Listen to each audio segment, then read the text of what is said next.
नमस्कार दोस्तों, welcome to my channel divine true story. आज हम आपके लिए गणेश चतुर्थी व्रत की कथा लेकर आए हैं दोस्तों, जो कि चैत मास के कृष्ण पक्ष की चतुर्थी को भगवान गणेश की पूजा का विशेष महत्व माना जाता है। इस दिन गणेश जी की पूजा और व्रत करने से सभी विघ्न दूर हो जाते हैं, सुख और समृद्धि की प्राप्ति होती है। इस व्रत के दिन गणेश जी की यह पावन कथा कहीं और सुनी जाती है। तो चलिए सुनते हैं आज की कथा। प्राचीन समय में एक नगर में एक गरीब लेकिन श्रद्धालु ब्राह्मण दंपति रहते थे। वे बहुत ही गरीब थे और उनका जीवन जो बड़ी कठिनाई से चल रहा था। एक दिन ब्राह्मण की पत्नी ने भगवान गणेश का व्रत करने का संकल्प लिया। वह पूरे दिन उपवास रखकर भगवान गणेश की पूजा करती और उनकी कथा सुनती थी, लेकिन गरीबी के कारण उसके पास पूजा में चढ़ाने के लिए कुछ भी नहीं था।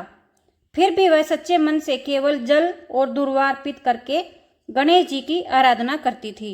उसकी सच्ची भक्ति से प्रसन्न होकर भगवान गणेश एक दिन ब्राह्मण के घर प्रकट हुए और बोले, मांगो तुम्हें क्या चाहिए। ब्राह्मण दंपति ने कहा, हे गणपति देव, हमें धन नहीं चाहिए, बस इतना आशीर्वाद दे कि हमारा जीवन सुख और शांति से बीते।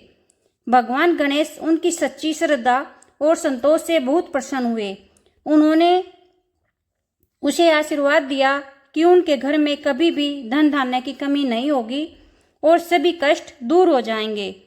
कुछ ही समय में उस ब्राह्मण दंपति का जीवन बदल गया और उनके घर में सुख और समृद्धि और खुशियां आने लगी।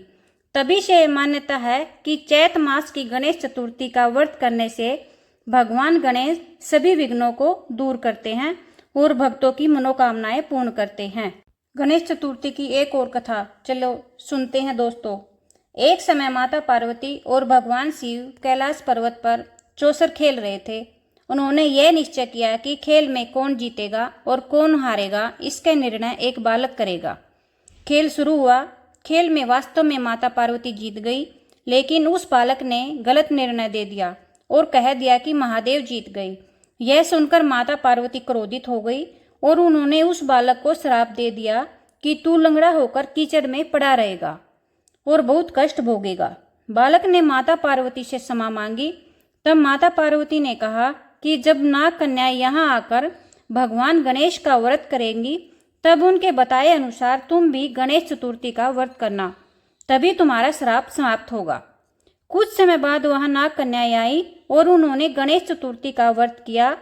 उन्होंने उस बालक को भी व्रत की विधि बताई। बालक ने श्रद्धा से गणेश जी का व्रत किया और गणेश जी की कृपा से उसका श्राप समाप्त हो गया। उसके बाद वह बालक कैलाश पर्वत पर पहुंचा और उसने यह कथा सबको सुनाई। यह सुनकर माता पार्वती ने भी श्रद्धा से गणेश चतुर्थी का व्रत किया। इस व्रत के प्रभाव से उसका बिछड़ा हुआ पुत्र कार्तिकेय उनसे वापस मिल गया। इसके बाद भगवान शिव ने भी गणेश चतुर्थी का व्रत किया। इस व्रत के प्रभाव से माता पार्वती का जो रोष था वह शांत हो गया और शिव पार्वती के बीच फिर से प्रेम पूर्वक वार्तालाप होने लगा। दोस्तों, तभी से यह माना जाता है कि गणेश चतुर्थी का व्रत करने से सभी विघ्न और कष्ट दूर हो जाते हैं। भगवान गणेश की महिमा अपरंपार है। जो भी भक्त सच्चे मन से उनका व्रत करता है, उसकी सभी मनोकामनाएं पूर्ण होती है। इसलिए कहा जाता है कि भगवान गणेश की कृपा से सभी विघ्न दूर होते हैं और जो जीवन में सुख शांति आती है। तो बोलिए प्रेम से गणेश भगवान की जय, माता पार्वती की जय, देवों के देव महादेव की जय। दोस्तों, अगर आपको वीडियो पसंद आई हो तो कमेंट में ओम नमः शिवाय जरूर लिखना। भगवान आपकी सारी मनोकामना पूर्ण करेंगे। और वीडियो पसंद आई हो तो प्लीज़ चैनल को लाइक, शेयर और सब्सक्राइब करना। धन्यवाद। मिलते हैं ऐसी ही दिव्य कथा के साथ अगली वीडियो में।